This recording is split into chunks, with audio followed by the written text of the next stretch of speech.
Dean Rick, un célèbre rédacteur de publicité des États-Unis d'Amérique, a déclaré qu'intelligence et créativité ne sont pas liées, argumentant du fait que peu d'entre nous sont créatifs car ils se mettent des freins, des obstacles au développement de leurs idées. Ainsi, Dean a répertorié 8 mauvaises habitudes qui font que nous n'allons pas au bout de nos projets. Ce sont ces 8 éléments que je vais aborder aujourd'hui. Marketing, études de marché, référencement, podcast, réseaux sociaux, monétisation. Le monde de l'entreprise n'est pas un long fleuve tranquille. Alors chaque jour, les clés du business vous permettent d'y voir plus clair avec des conseils et des astuces. Première habitude, créer et évaluer son travail en même temps. Je ne le cesse de le répéter, quand on a le nez dans le guidon, on ne voit pas forcément le mur qui nous fait face, et quand on s'en rend compte, il est parfois trop tard. Ainsi, dans une phase de création, il ne faut pas chercher à évaluer son travail. Chaque chose en son temps. Le mieux étant encore de demander l'avis d'œil extérieur. Oui, on dit un œil, des yeux, mais pas là. Deuxième mauvaise habitude, le syndrome de l'expert. C'est l'un des gros problèmes de l'entrepreneur. Celui-ci interroge des personnes qu'il connaît et qui sont pour lui des experts dans certains domaines.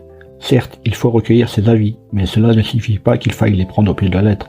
Ce n'est pas parce que quelqu'un de réputé vous dit « ça ne marchera pas » que votre projet est voué à l'échec. Je vais vous donner un exemple qui est extrêmement parlant.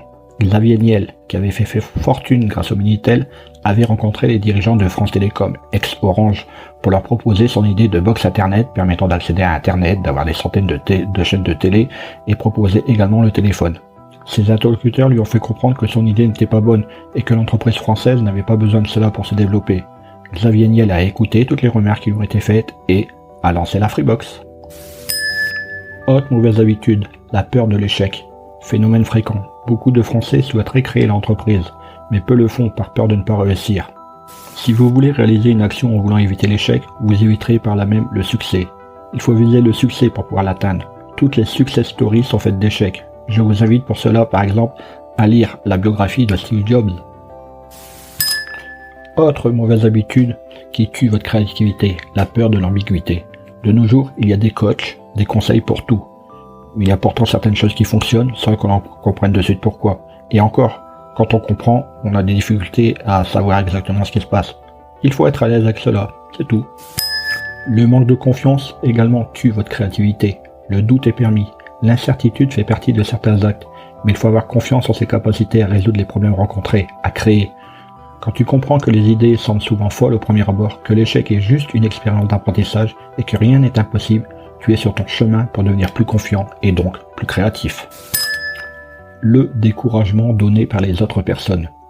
Même avec un esprit ouvert, on se rend vite compte que l'entourage, proche ou non, est souvent une source de découragement. On retient plus facilement les propos de ceux qui disent qu'il faut être raisonnable, mais le chemin de chaque victoire est pavé avec des prédictions d'échecs. Et lorsque tu réussis, ces mauvais parleurs n'existent plus.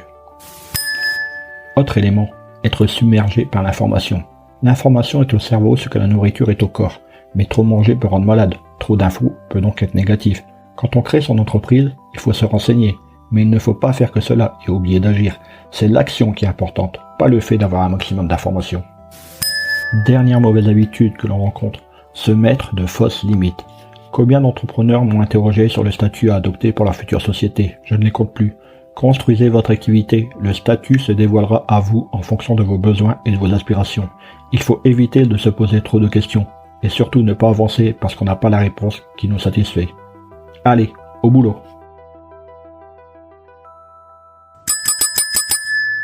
Hey, avant de partir, j'ai une petite faveur à te demander. Est-ce que tu pourrais donner une note et laisser un commentaire sur ta plateforme d'écoute préférée? Cela permettrait aux clés du business d'avoir une meilleure visibilité et d'être accessible au plus grand nombre. Je te remercie. Allez, cette fois c'est vraiment fini.